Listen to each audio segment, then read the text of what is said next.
തലച്ചോർ കൂടി ഉപയോഗിച്ചാൽ ലോകത്തിലെ ഏറ്റവും മികച്ച സ്വിംഗ് ബോളർമാരിൽ ഒരാളാണ് ശ്രീശാന്ത് എന്ന് എംപിയും ഇന്ത്യൻ ക്രിക്കറ്റ് ടീം മുൻ നായകനുമായ മുഹമ്മദ് അസ്ഹറുദ്ദീൻ. യൂത്ത് കോൺഗ്രസിന്റെ അംഗത്വ വിതരണം ഏകോപിപ്പിക്കുന്നതിന്റെ ഭാഗമായി കൊച്ചിയിലെത്തിയതായിരുന്നു അസ്ഹറുദ്ദീൻ.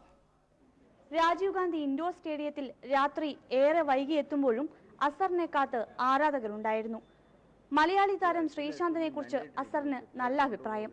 ശ്രീയെപ്പോലെ പന്ത് സ്വിംഗ് ചെയ്യിക്കാനാകുന്ന പേസ് ബോളർമാർ ഇന്ന് ലോക ക്രിക്കറ്റിൽ തന്നെ വിരളമാണ്. പക്ഷേ അല്പം തലച്ചോർ കൂടി ശ്രീ ഉപയോഗിക്കണം. And such a good bowler. I mean, not many bowlers can swing the ball. Nowadays, not many bowlers who swing the ball that way. There is hardly any movement nowadays in the bowling, in the bowlers, which you see in the world. I think he's one of the best bowlers who can swing the ball, but I think he has to swing his brain also. 2020 ടീമിനുള്ള തിരഞ്ഞെടുപ്പ് മോശമായിരുന്നു. Robin ഉത്തപ്പയെ പോലുള്ള 1-2 പേരെ കൂടി ടീമിൽ ഉൾപ്പെടുത്താമായിരുന്നു. ഒത്തൊരുമിച്ച് കളിക്കുന്നതിൽ Indian team പരാജയമായെന്നും Azhar. I thought that 3 players they should have been selected, like Robin Uthappa and Pragyan Ojha. I think they are the players who really did well. I mean, they should have been selected in the side. കൊച്ചിയിലെ ഗ്രൗണ്ടിൽ 98-ൽ ഓസ്ട്രേലിയക്കെതിരെ കളിച്ച ഓർമ്മകൾ അസർ പങ്കുവച്ചു.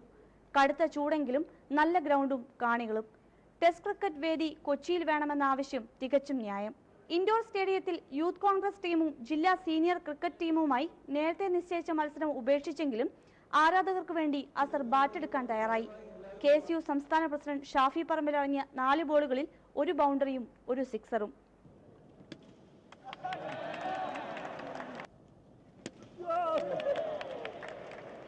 Manorama news, Kochi.